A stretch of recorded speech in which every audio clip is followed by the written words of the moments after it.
사사기 12장 말씀 우리 같이 보겠습니다. 혹시 사진 지금 볼 수 있나요? 무슨 사진 같아요?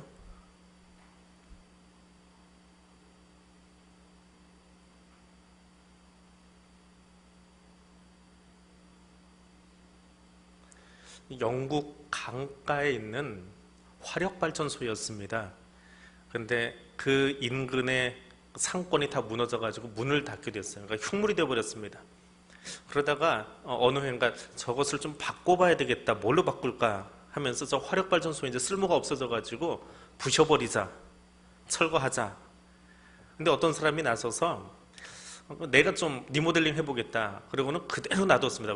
외형 그대로 놔두고 미술관으로 바꿔버렸어요. 그 미술관에 있었던 작품 중에 하나인데 지금 저기 작품이 있어요. 보이세요? 미술품이 하나 있습니다. 5억 원짜리 미술품이 저기 있어요.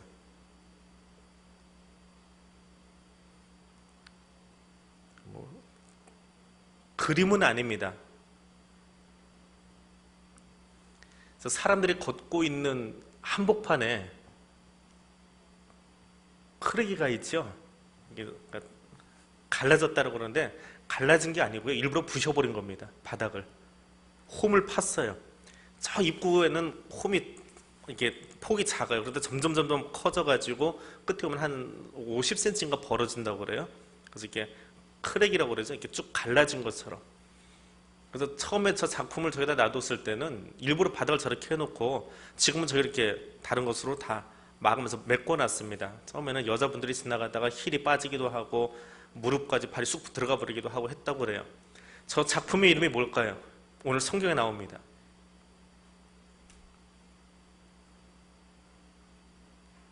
단어예요, 단어. 십볼렛. 저 작품의 이름이 십볼렛이에요. 십볼렛 발음 못하면 히브리어로 쉽볼렛입니다. 그리고 이 에브라임 사람들은 요단 동편에 살기 때문에 언어가 바뀌는 거예요. 오늘 새벽에도 언어 이야기 잠깐 해드렸죠. 제주도 사람들이 한라산 기준에서 제주시 사람들은 그렇습니까? 라고 하는 말을 기과 그래요. 그냥 줄여서 기 그래요. 근데 서귀포 사람들은 그랬습니까? 하는 말을 이 그래요. 한라산 중심으로 해가지고 위는 기고 밑에는 이예요. 근데 그 문화권이 달라지는 거죠. 산이라는 것 때문에. 요단강 사이에다 놓고 처음에는 같은 언어를 쓰고 있다가 에브라임이 요단 동편으로 가버리잖아요. 그러면서 언어가 살짝 바뀌어요. 그래서 히브리어로 쓰면 그 글자 하나가 바뀐 겁니다. 그래서 쉽이 아니고 십볼렛 그래요. 쉬나 씨나 뭐 그게 그거잖아요. 사실은 단어 뜻도 똑같아요. 그러니까 떨어져 있다 보니까 방언이 돼버린 건데, 자, 그 단어 가지고 살육이 일어나는 장면이 오늘 1절에서 7절의 이야기입니다. 그래서 미술 작품은 저걸 만드신 분이 그래요. 영국 사회가 이민자 그룹을 수용하지 못하고 아직도 이 사회가 하나 되지 못하고 있다. 마치 작은 선이 바닥을 갈라놓은 것처럼 이 사회가 그렇게 균열되어 있고 도무지 하나 될 생각을 하지 않고 있다라고 하는 그 상징을 가지고 5억 원을 들여서 바닥에다가 만들어 놓은 미술작품이라고 합니다. 자, 에브라임이라고 하는 지파. 에브라임은 애굽에서 출생한 요셉의 둘째 아들이지요. 야곱이 12지파에 참여시키기 위해서 축복을 합니다. 내 아들을 데려와라 하고 이제 축복을 합니다. 근데 므낫세가 형이고 에브라임이 동생인데 야곱이 손을 교차시켜서 해버리지요. 제 작은 애도 축복기도 해주려면 꼭 지 오른손을 붙잡아듯이 머리다 갖다 놓습니다.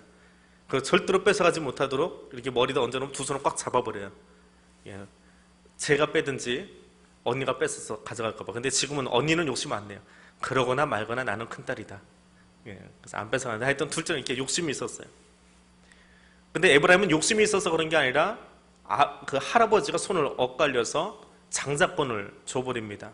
요셉 집안에 장자권을 주고 12지파 앞으로 편입을 합니다. 자, 그 이야기가 에브라임 지파에 대대로 전해져 와요. 우리들의 할아버지가 그의 할아버지로부터 축복을 받아서 원래는 둘째인데 장자의 권한을 받았다. 근데 그것이 그냥 자부심으로 남으면 괜찮은데 이것이 커져서 사사시대에 와서는 교만함으로 바뀌어버려요. 에브라임의 교만함으로 바뀝니다. 자, 그래서 싸움이 일어나죠. 에브라임과 입다의 싸움이 일어납니다. 전쟁을 마치고 돌아오는 승리한 사람, 입다에게 에브라임 사람들이 항의하는 장면이 1절에 나옵니다. 입다에게 가서 내가 암몬 자손과 싸우러 건너갈 때 어찌하여 우리를 불러 너와 함께 하지 아니하였느냐, 어떻게 그럴 수 있느냐 라고 이야기를 합니다. 근데 에브라임 지파가 어떻게 이 이야기를 할 수 있었을까요? 전쟁에 참여하지도 않았고 어떻게 이 이야기를 할 수 있었을까요? 이미 해본 경험이 있어요. 이미 해봤어요. 사사기 8장에서 기드온이 미디안 연합군과 싸우러 갈 때에 왜 우리 안 불렀냐? 그랬더니 기드온이 뭐라고 합니까? 내가 한 일이 어떻게 당신하고 비길 수 있겠습니까? 기드온이 자존심을 죽이고 에브라임을 축혀 세워줬던 그 경험이 있어요. 그 경험이 있습니다. 그래서 전쟁에 참여하지도 않고 이스라엘 전 지파 안에서 자기들이 위상이 올라가 버린 거예요. 기드온이, 민족의 지도자가, 이스라엘 지도자가 나서서 그를 이렇게 축혀 세워준 거예요. 그때 이미 한번 해봤어요. 근데 8장에서 12장 그렇게 멀지 않지요. 멀지 않은 이야기예요. 근데 이번에 또 그런 일이 벌어졌습니다. 자, 입다가 전쟁을 끝내고 돌아왔는데 한번 해봐야 되겠다.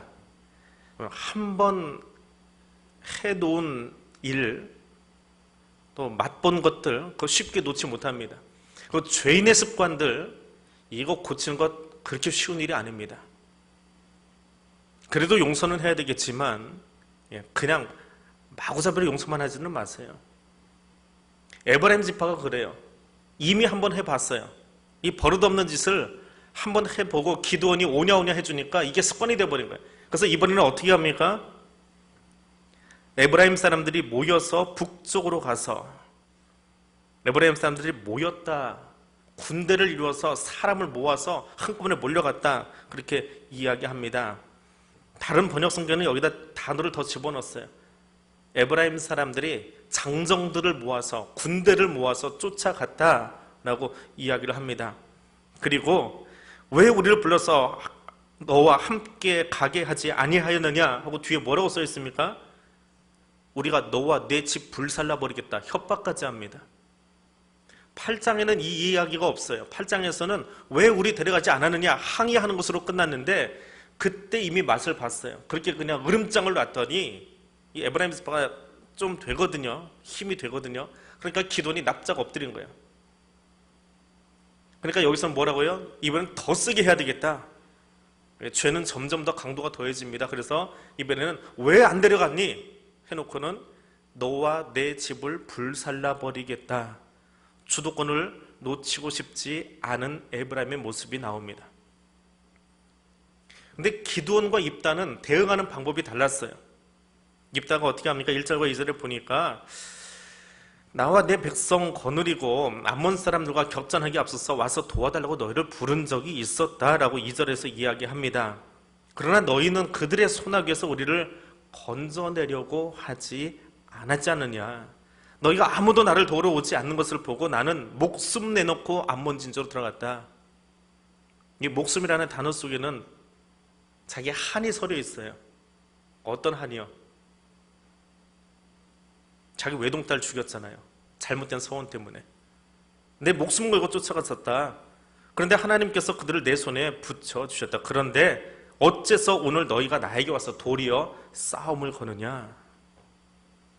입다는 지금 자기 딸을 잃어버린 아픔이 있는데 거기 와가지고 좀 대들고 있는 거예요.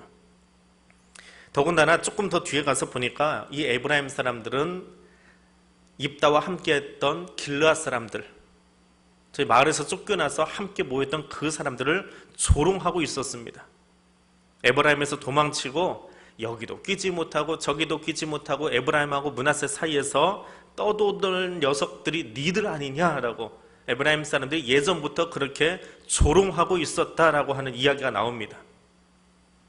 그래서 입다가 길앗 사람들을 다 모아가지고 4절에 보니까 에브라임과 싸웠으며 길앗 사람들이 에브라임을 쳐서 물리쳤다. 일방적으로 물리칩니다.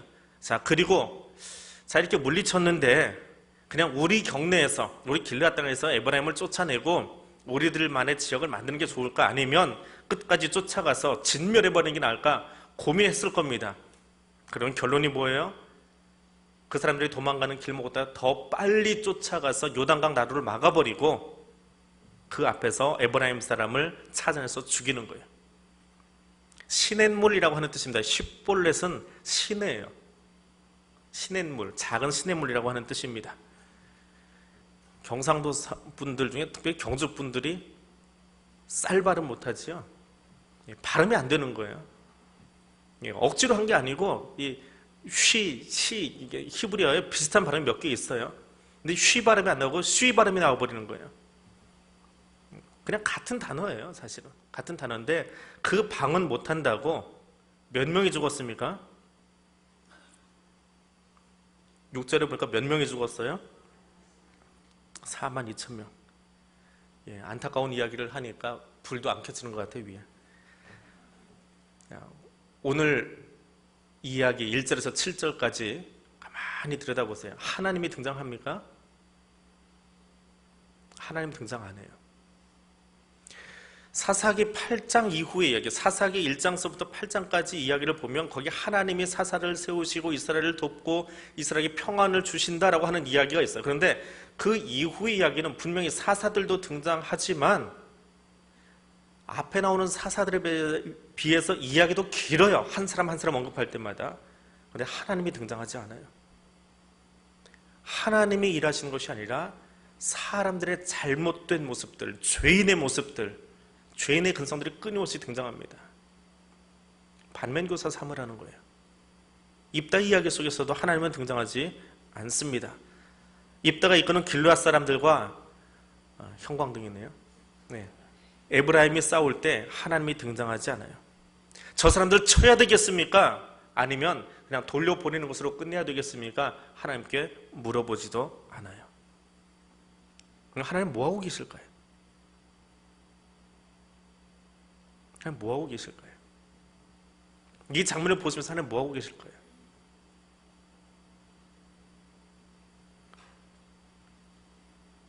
아니, 자기 민족끼리 치고받고 지금 싸우고 있는데 하나님 뭐라고 하실까요? 집에 아들 둘이 있는데 뭐가 승질이 나는데 둘이 치고받고 싸우고 있어요. 그걸 엄마가 보고 있어요. 그럼 뭐라고 할까요? 가슴 치고 울겠지요. 어떤 분은 이 부분을 좀 희화화해가지고요, 하나님이 그렇게 말씀하셨대요. 놀고 있네. 어떤 목사님이 그렇게 써놨어요. 얼마나 안타까우셨을까요? 이 장면을 바라보시고요. 지파 공동체가 관용보다는 시기와 질투로 가득 차 있는 모습이 있습니다. 에브라임이 끊임없이 1인자 자리를 차지하고 싶어서 전쟁터에는 참여하지 않고 2번이나 나서서 기드온을 괴롭히고 입다를 괴롭히는 모습이 나오고 있습니다. 입다는 또 어때요? 자기 딸을 잃어버린, 잘못된 서원 가지고 잃어버린 것도 있지만 자기를 조롱했던 에브라임 11장까지만 보면 그가 잊어버리고 있었던 것 같아요. 그냥 그렇게 사람들이 모여와서 한 그룹이 형성되고 누군가를 공격할 수 있을 만큼 사병 조직이 된 거지요. 사병 조직이 외인 부대가 된 거예요. 그런데 그 외인 부대를 가지고 자기를 괴롭히던 에브라임을 치지 않고 있었어요.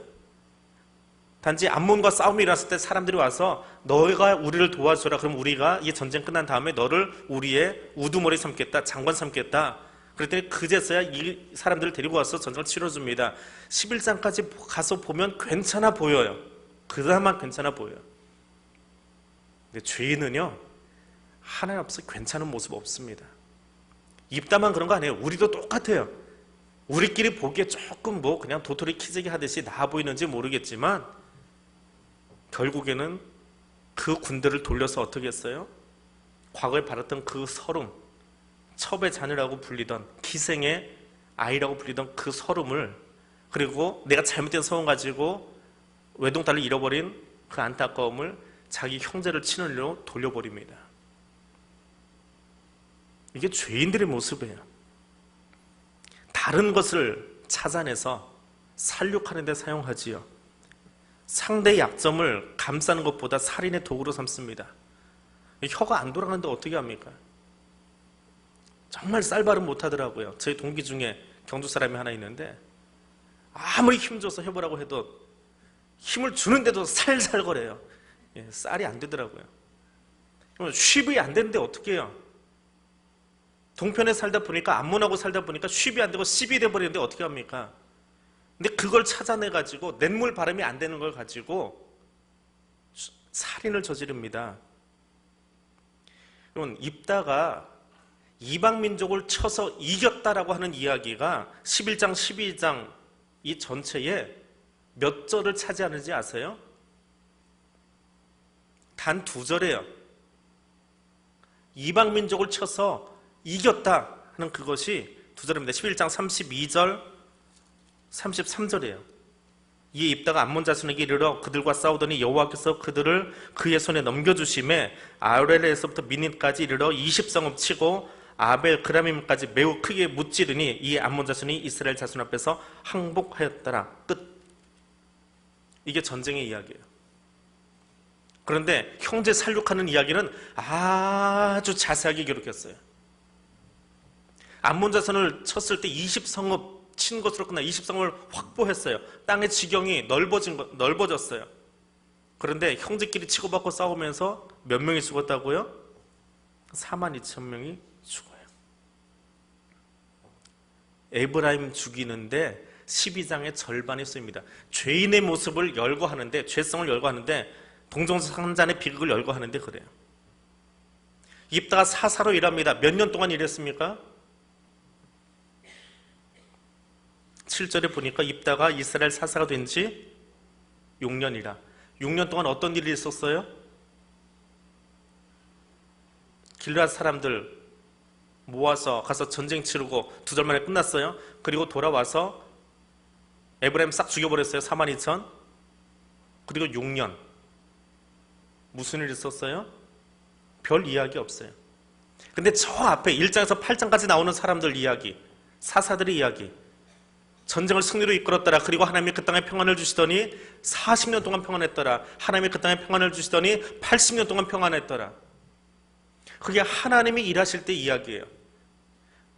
근데 사람들이 일하니까요. 죄인들이 일하니까요. 죄성 가지고 시기하고 질투하고 일하니까요. 사사는 됐는데 6년 동안 그 땅에 평안이 있었다라고 하는 이야기가 없어요. 이게 죄인의 모습이에요. 그럼 누가 죄인입니까? 12장에 누가 죄인이에요? 어렵게 생각하지 마세요. 의인은 없나니? 하나도 없어요. 여기 의인은 한 명도 등장하지 않아요. 하나님의 안타까운 눈물만 보일 뿐이에요. 하나님의 눈물만 보여요. 뒷북치기의 일수이고 적반하장의 달인인 에브라임. 기드온에게 이 방법 먹히고 나니까 한 번 또 써먹는 거예요. 기드온은 왜 에브라임에게 고개 숙였는지 아세요? 내가 한 일하고 당신이 한 일을 어떻게 비교할 수 있습니까? 왜 고개 숙였어요? 아까 앞부분에서 제가 쭉 이야기하면서 넘어갔는데 자세히 못 들으신 것 같아요. 기드온은 아직 전쟁 중이었어요. 전쟁 끝난 상태가 아니에요. 아직 추격해야 될 적들이 있기 때문에 내분을 일으킬 수가 없어요. 에브라임을 다독여놔야지 왜 참여 안 했냐고, 니들이 왜 참여 안 해놓고 나한테 그러냐고, 그렇게 할 겨를이 없었어요. 그게 기드온의 상황이에요. 근데 에브라임은 자기가 높아진 것만 그냥 머릿속에 남는 거예요. 그래서 한번 또 해본 거예요. 어리석음이 묵인돼 버리면 그래도 다행이다. 내가 어리석었는데 사람이 좀 묻어줬구나 하고 감사할 수 있어야 되는데 그게 자기가 옳은 줄 알아요. 죄인들이에요. 죄인은 자기 어리석은 거 보지 못합니다. 자기 잘난 모습에 사는 게 죄인이에요. 죄는요, 노력하지 않아도 지어요. 죄는요, 힘쓰지 않아도 지어요. 죄는 마음 먹지 않아도 씻습니다. 죄는 연습할 필요가 없어요. 선한 일은 힘써야 선한 일이 돼요. 마음을 먹고 열심히 해야 돼요. 땀 흘리면서 해야 선한 일이 돼요. 저절로 선한 일이 되지 않아요. 선한 열매를 거두려고, 성령의 열매를 거두려고 평생을 열심히 나를 쳐서 십자가에 복종시켜야 성령의 열매가 맺혀져요. 근데 죄의 열매는요, 노력하지 않아도 저절로 돼요. 쉽게 돼요. 우연히 돼요. 아주 기회 잘 맞아요. 하나님 말씀 거역하려고 도망가다 보니까 배가 거기 하필이면 있어요. 이게 하나님 뜻인 것 같아요. 이게 죄예요. 죄는요, 가만히 있어도 지어져요. 우리가 죄인이기 때문에 그래요. 죄인이 하는 일은 가만히 있어도 지어져요. 선한 일은 그렇지 않거든요. 죄는요, 더 대담해집니다. 기도원한테는 왜 우리 안 불렀냐라고 이야기했던 사람들이 12장 1절에 시작하자마자 나오잖아요. 얼마나 대담해졌어요? 왜 우리 안 불러? 니들 다 불태워 죽일 거야. 악한 말이 그 뒤에 붙어버려요. 이게 죄인의 모습이에요.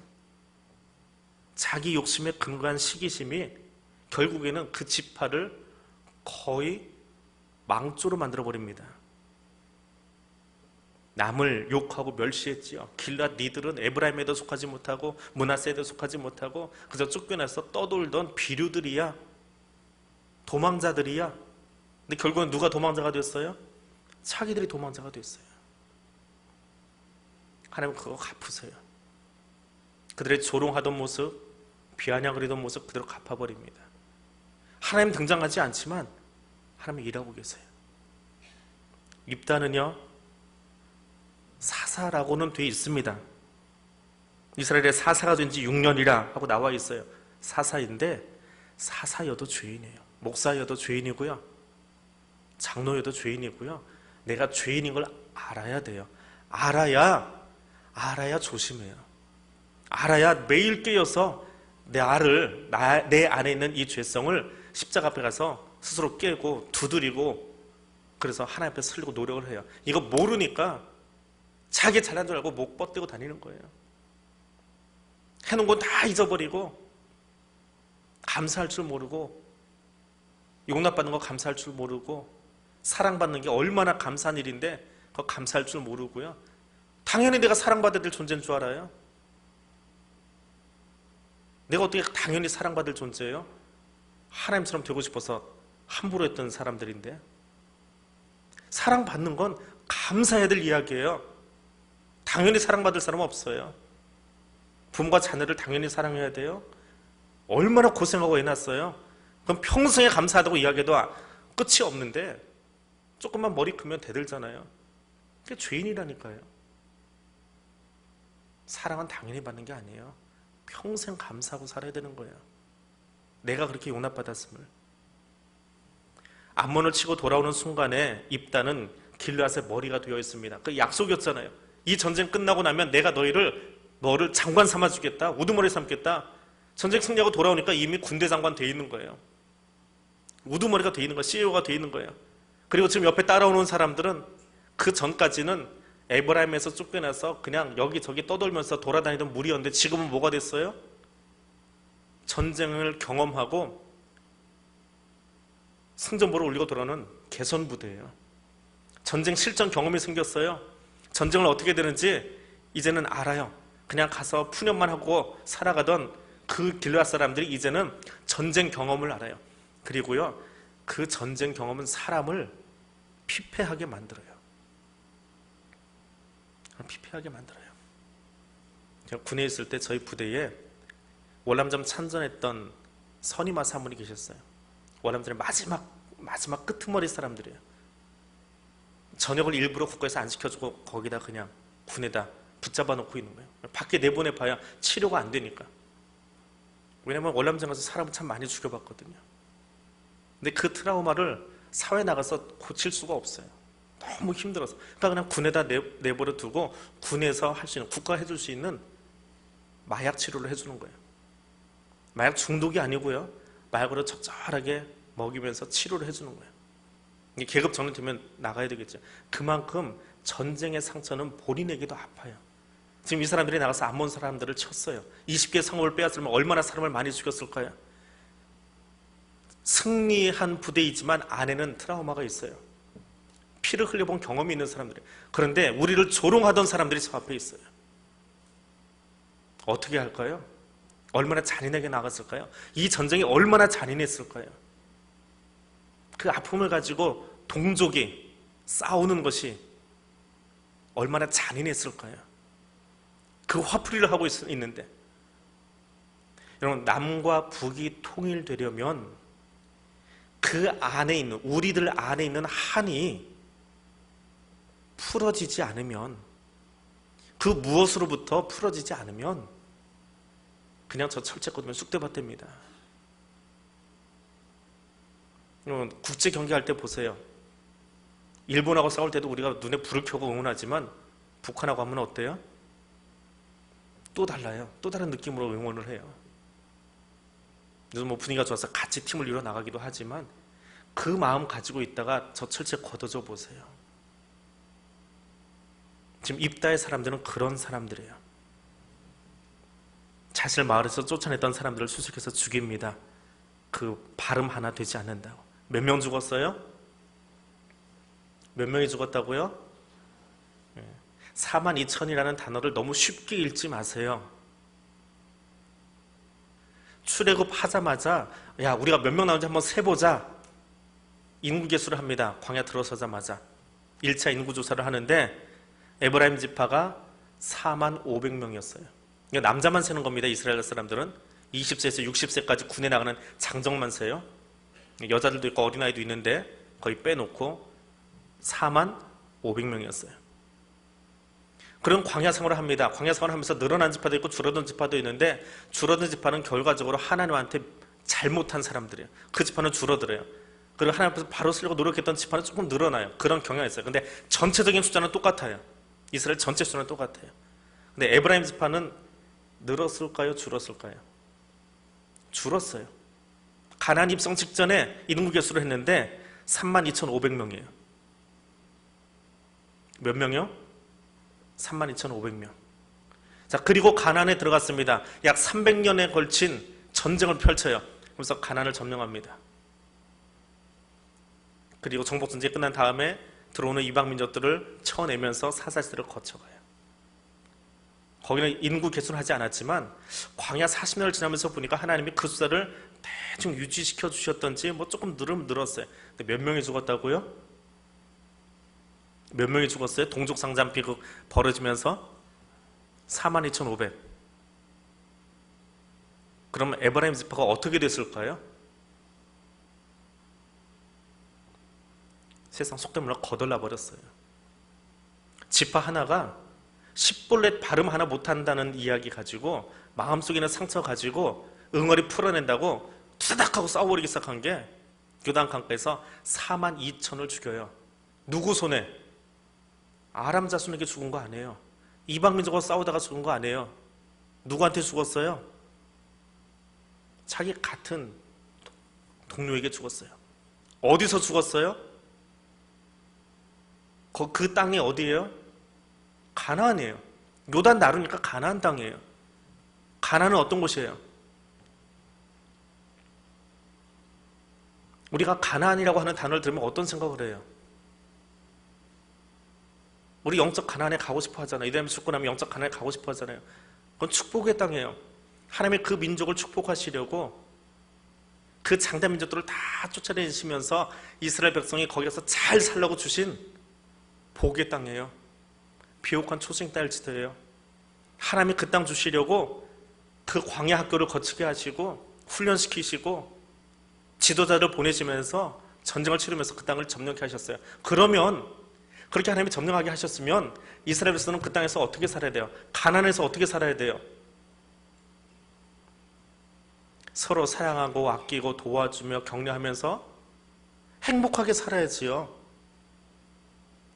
그게 하늘아버지의 마음을 아는 사람들의 모습 아니에요? 그런데 그 가나안 땅에서 이방 민족이 침공해서 죽인 게 아니고 누가 누굴 죽여요? 자기들끼리 싸워가지고 얼마나 죽어나가요? 한 지파가 거덜날 만큼 죽여내버려요. 이게 죄인의 세상이라니까요. 12장의 1절부터 7절까지는 죄인들의 모습이에요. 입다가 언제 이 일을 했습니까? 암몬과의 전쟁 끝나고 길르앗의 군대 장관 되자마자 제일 먼저 한 일이 뭐예요? 자기네 지파 하나 다 거덜내버리는 거예요. 다 죽여버리는 거예요. 기껏 세워놨더니 제일 먼저 한 일이 그 일을 했다고요. 얼마나 무서운 죄인의 모습이에요. 타인의 잘됨을 축하해줄 수 있었으면, 그래 한때는 내가 첩의 자식이라는 이야기를 듣고 밖에 나가서 쫓겨나가 살았는지 모르지만, 그래 우리도 좀 미안하고 우리도 잘못했고 우리가 도와주지 못해서 참 미안하고, 근데 그 작은 부류들 데리고 나가서 우리 민족을 위해서, 이 민족을 위해서 방패막이 되어주고 암몬 자손을 쫓아내주고 그래서 이 땅에 평화를 가져다 주어서 좋다라고 그 사람이 잘한 것 가지고 칭찬해주고 격려해주고 세워주었으면 12장의 이야기가 있을까요? 있어요? 없어요? 당연히 없겠지요. 그럼 왜 12장에 나온 거예요? 칭찬할 줄도 모르고 격려할 줄도 모르고 수고한 것에서 박수 쳐줄 줄도 모르고, 그 죄인의 모습 가지면 우리도 똑같이 12장을 다시 쓸 거예요. 어디서? 광야에서 쓴 거 아닙니다. 애굽 땅에서 쓴 거 아닙니다. 가나안 땅에서 이야기를 써요. 세워주고 축하하고 감사할 줄 아는 관용이 없으면 가나안 땅에서 우리도 똑같이 이 이야기를 또 쓸 거예요. 도리어 비난하고 없는 날 말까지 만들어내고. 구절 하나하나를 다 풀어내진 않았지만 에브라임 사람들이 길앗 사람들을 향해서 하는, 입다를 향해서 하는 이야기의 원문을 보면요, 너희가 이제 잘났다고 떨어져 나가서 너희 나라, 너희 독립국가 세우려고 그러냐? 우리에게서 떨어져 나가서 너희들만의 나라 세우려고 그러냐? 하는 비아냥거림이 이 안에 있어요. 얼마나 무서운 비난이에요. 승전보를 올리고 돌아올 때에 그들이 싸워줘서 이 민족이 지켜졌는데 그럼 박수 쳐줘야 되잖아요. 격려해줘야 되잖아요. 무엇보다 마음을 지키시고 무엇보다 입술을 지키세요. 그렇지 않으면 가나안이 죽음의 터가 됩니다. 가나안이어야 되는 그곳, 축복의 땅이 되어야 될 그곳이 우리끼리 싸우고 피 흘리고 내 형제를 죽이는 안타까운 자리가 되어요. 그리고 그 죄는요, 아까 이야기한 것처럼 힘 안 들여도 지어요. 노력 안 해도 돼요. 저절로 돼요. 그리고 한 번 해본 일은 또 할 수 있어요. 두 번째 할 때는 더 악해집니다. 더 세지고요. 살인의 마음까지 담아서 형제를 해서 독소를 퍼부을 수 있어요. 그래서 무서운 거예요. 깨어 기도하지 않으면 우리도 이것 또 쓸 수 있습니다. 하나님이 주신 은혜의 시간들, 은혜의 장소를 축복의 자리로 바꾸기 위해서 오늘 내 마음을 기경하고 입술의 열매를 맺어갈 수 있기를 원합니다. 그리고 예수 그리스도께서 내게 보여주신 것처럼 관용으로, 사랑으로, 용납함으로 그렇게 살아갈 수 있기를 원합니다. 형제의 허물을 붙잡아서 이야기하지 마시고요. 한 번 해본 죄악 또 합니다. 이제는 입술에 진리의 말씀 달고 용서하고 관용할 수 있는 그 자리에 설 수 있도록 나를 철저히 쳐서 십자가에 복종시킬 수 있는 사람 되시기를 바랍니다. 우리 이 말씀 가지고 같이 기도하겠습니다. 하나님, 내 삶 속에 내 입술에 천국 방언으로 채워지길 원합니다. 입술의 열매를 맺기를 원합니다. 하나님, 내 마음 속에 예수 그리스도의 관용과 용납의 마음이 가득 채워지기를 원합니다. 그렇게 담아가기를 원합니다. 하나님, 내 심령 속에 진리의 말씀을 담고 말하기를 원합니다. 우리 주의 진리의 말씀만 담기를 원합니다. 그래서 내게 주신 이 축복의 장소, 우리의 가정, 우리 교회가 천국 같은 곳 되어지도록, 천국 되어지도록 하나님 나를 사용하여 주옵소서. 우리 같이 기도하겠습니다. 거룩하신 하나님